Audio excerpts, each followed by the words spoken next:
بات کر رہے ہیں, صرف پاکستان کی بات نہیں کر رہے ہیں. ہمارے پاس کوئی چارہ نہیں ہے کہ ہم اقبال کو ریوائیو کریں.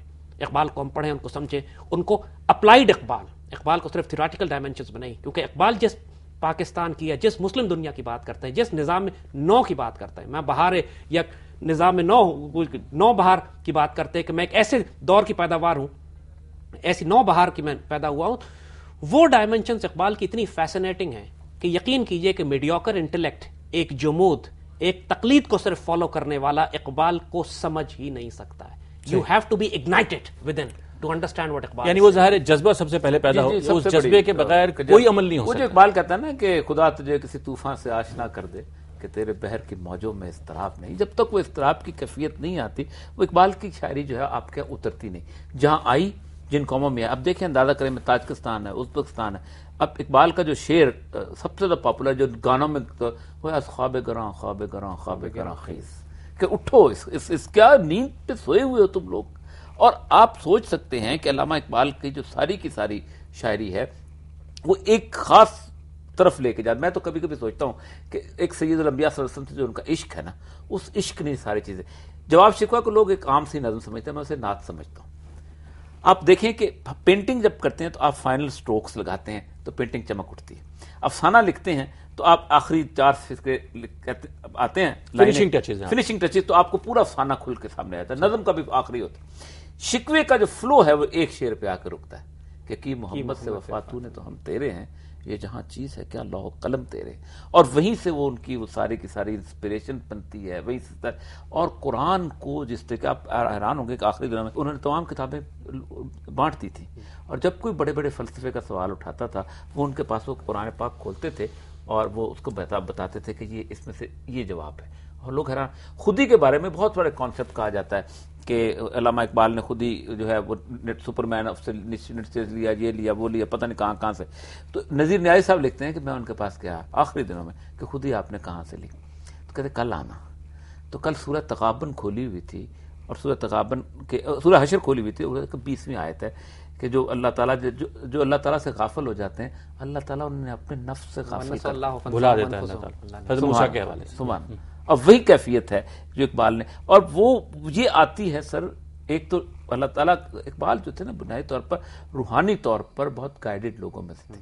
وہ جو کہتے ہیں نا غلام پختہ کار شو گریز از طرز جمہوری, اقبال ان غلام پختہ کار شو. اور یہ پیدا اس وقت ہوتا ہے کہ جب ایک طلب ہوتی ہے لوگوں کے اندر, جب جوانوں کے اندر ایک طلب پیدا ہوتی ہے نا, جو اللہ تعالیٰ کہتے ہیں کہ اللہ لا یغیر ما بقوم, جو سوچ پیدا ہوتی ہے اللہ تعالیٰ پھر ایک مرد پیدا کر دیتا ہے. اوریا صاحب ایک سوال میں آپ دونوں حضرات سے کرنا چاہتا ہوں, یہ کہ کیا ہم اپنی نئی نسل کو یہ پیغام دے رہے ہیں کہ اقبال سارا کا سارا فالو کرنے کا ہے, کہ ہم اس کے اندر یہ نظر پیدا کر رہے ہیں کہ اپنے علمی رویے کو ایسا کرو, اپنا جذبہ عمل ایسا مستحکم کرو کہ تم اپنے اندر وہ ایک جس کو اینالیٹیکل نگاہ کہتے ہیں وہ پیدا کرو. سر بیسیکلی میں تو یہ سمجھتا ہوں کہ اقبال کی شاعری جو ہے نا یہ بنیادی طور پہ اس طرح ہے کہ آپ ایک گھوڑے کو میدان جنگ کے لیے تیار کرتے ہیں. ٹھیک ہے, میدان جنگ کو, ریت کو, ٹیلے کو, پہاڑ کو اس نے خود دیکھنا ہے, لیکن اس کے بارے منزل کا تعین اقبال کر دیتا ہے کہ تمہاری منزل کیا ہے, اور تم نے کہاں پڑے ہے چرخ نیلی فام سے مردل مسلمان کی. یہ کوئی چھوٹی بات ہے, مطلب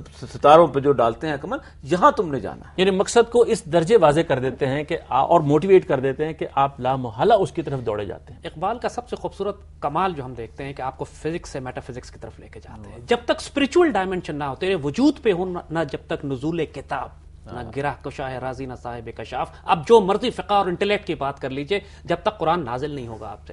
اور یہ بات کہ اقبال صرف انٹلیکچوئل آرگومنٹ پہ بیس کرتے ہیں, آئی وی ڈس ایگری ود دس, کیونکہ اقبال کا سارا ایمفسس اسپرچول ڈائمنشن پہ ہے, اور اسپرچول ڈائمنشن کو ٹرانسلیٹ کرتے ہیں وہ from the meta physical world into the physical world.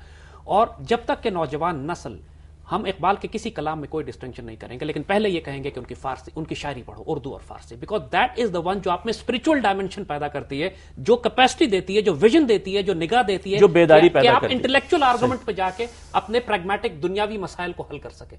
تو جب تک اقبال کے آپ ان کی جو وہ کلام ہے جو آپ کو اگنائٹ کرتی ہے, آپ کو تعلق جوڑتی ہے کہ محمد سے وفا تو نے پر, آپ کو تعلق جوڑتی ہے اللہ اس کے رسول سے، شاہین شاہی الاولاق بناتی ہے، سپرمین بناتی ہے، آپ کی خودی کو زندہ کرتی ہے. جب تک آپ اس کو ٹریگر نہیں کریں گے، اگنائٹ نہیں کریں گے، اس وقت تک آپ یعنی آپ کا قبلہ درست ہو، خدا سے، خدا کا پیغام لانے والے سے، اس کی کتاب سے، وہ بنیاد ہے، اور اس کے بعد وہ جذبہ عمل دنیا کو تسخیر کرنا. اور ان کا نثر انٹلیکچوئل پلین پہ ہے، لیکن اس انٹلیکچوئل پلین اس کے لیے ہے جو پریکٹیکل دنیا میں امپلیمنٹ کرنے جا رہا ہے، اور امپلیمنٹ وہی شخص کر سکتا ہے جس کی خودی بیدار ہو چکی ہے، جو بندہ مومن کی صفات پیدا کر چکا. بہت شکریہ جناب. خواتین و حضرات، ہمیں افسوس یہ ہے کہ اس مختصر وقت میں ہم اقبال کے بارے میں کسی ایک پوائنٹ کو بھی اصل میں حق ادا اس کا کرنے کی جگہ پہ نہیں آ سکتے.